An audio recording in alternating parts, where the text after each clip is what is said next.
Can you remember the last time you walked into a room playing Disney Channel and thought to yourself, this is some quality, not brain-dead and soulless entertainment? Most of these shows nowadays seem pretty trash compared to what I used to watch, which is what we're going to be talking about today.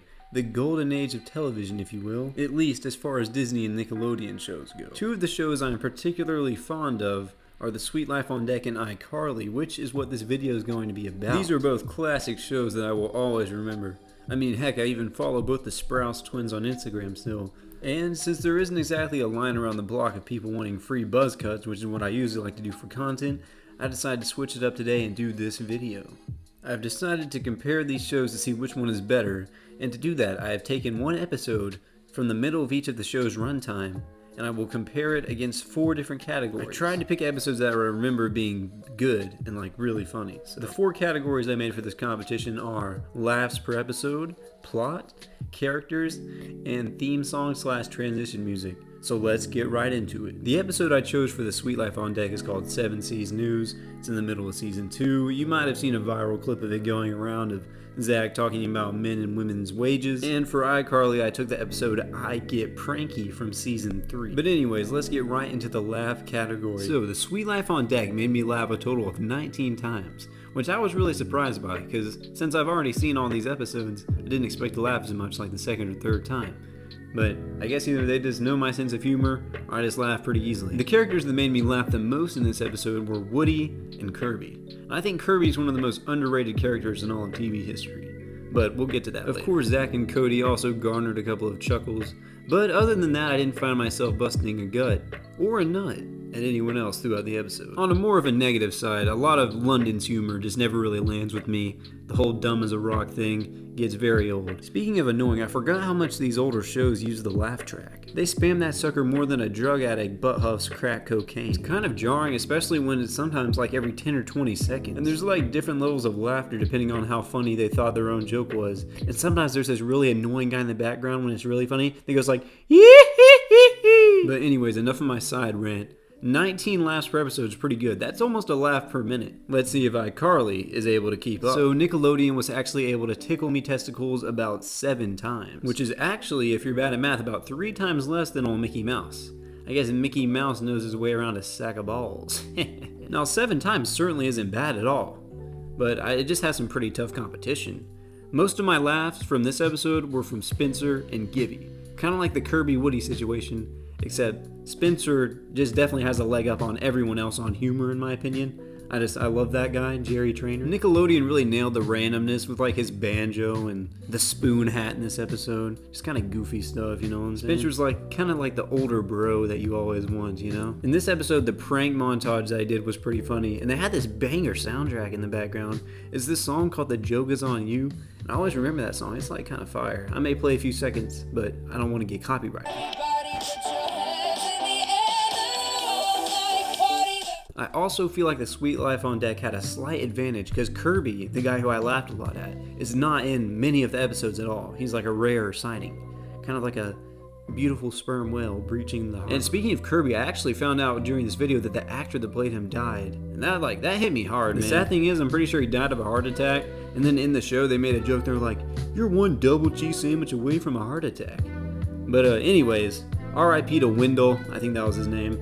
He seemed like a really cool guy. And it's not like iCarly was making less jokes, they just didn't land as much. Because y'all gotta remember Dan Snyder was in charge of this stuff, and he was weird. Like, he always tried to put feet stuff in it. This episode started out with Gibby and his bare feet.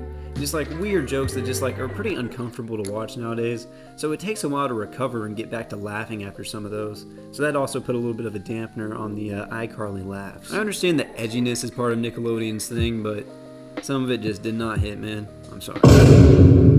So anyways, there's an easy point for The Suite Life on Deck. But let's go over to the plot now. 7 Seas News is where the students have to make a newscast with the weather, reporting stuff for their closed-circuit TV station on the boat.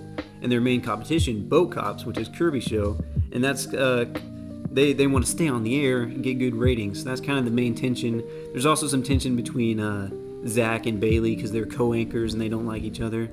But it's a pretty good plot. It's funny. It's not really like deep or anything. There's nothing to the story. But I mean, it is Disney Channel after all. Definitely a creative episode, but nothing groundbreaking. But over to the iCarly side of things get a little bit juicy. We discover that Carly, being the goody two-shoes she is, has never actually pulled a prank before. And she tries to do one on her own after being pressed about it by Sam.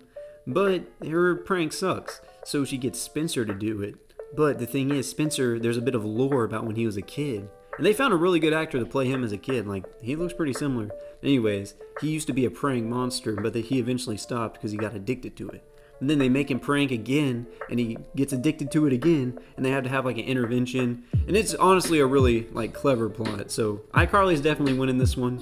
It did have an abrupt ending though. The people that he used to prank just like gangbanged him in a room and left, and he was like, well, guess I gotta stop pranking. Anyways, there's an easy point for iCarly, so the score is now tied 1-1. So now allow me to go on to the third section, which is the characters. This is going to be pretty rough for one show. Obviously, with The Suite Life on deck, Cole and Dylan are a power duo. They've been acting since they were like 8 months old. I've seen the interviews. They had to get twins because babies couldn't film for a long time, so they just switch out the twin for the same role.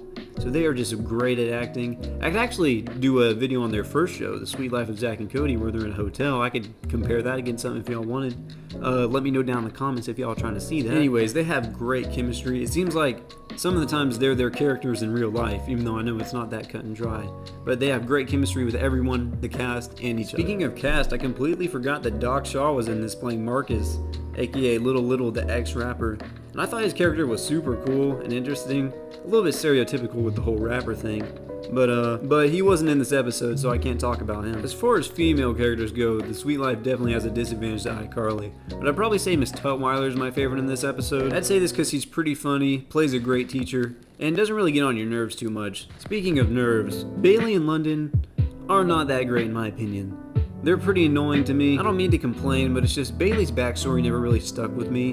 When her country accent in the first couple of episodes, it sounds so fake, and like one scene in the episode she'll be talking country and one she'll be talking normal. So that's just kind of like a nitpick. And even though London is funny at times, the dumb girl thing, like I mentioned earlier, it's pretty overused, and it gets old. Especially like London is like dumb.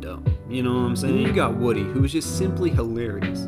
I think he's really a sleeper. Like, people never talk about him anymore, and if you see pictures of him, he had a major glow up. Mr. Mosby's cool as well, even though he wasn't in this episode at all, surprisingly. But one thing I always wondered about him is if he really sounded that white in real life, if he was just like a good actor who was good at accents. Let me know down in the comments if you know. Anyways, over to the iCarly side of things. Sam is a pretty cool character, even though apparently Jeanette McCurdy regrets the example she set for the kids back in the days. But Sam got the bad boy / I guess bad girl act down good. There's always a bit of lore sprinkled in there. Like apparently she has a crush on Spencer. It says that in this episode. So that was pretty funny. Carly's character is good. It seems like she's supposed to be like the normal and relatable one, as she is surrounded by all these extra personalities.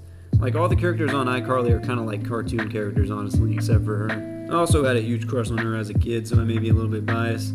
Her and Tori from Victorious. Like Tori even more so. Like God. But anyways, yeah. But anyways, like I said earlier, Spencer is my favorite. He kind of carries the show.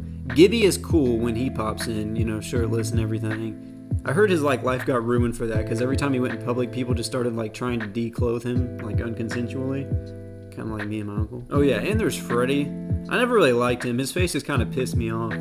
Like, if I saw that guy on the streets, I would probably just start throwing haymakers. I'm not even gonna lie. 'Cause even though iCarly certainly had some hidden gems, well, I guess not hidden, but gems as actors, Suite Life takes this one pretty easily as well. So the score is now 2-1.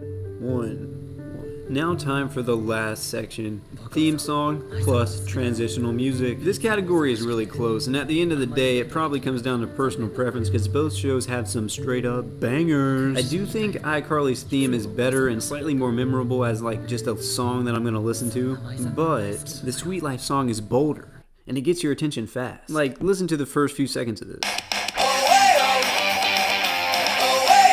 In my opinion, the song kind of just grabs a hold of your meat, slaps your right ass cheek, and says, yeah, this is Disney Channel on a boat, you little bitch.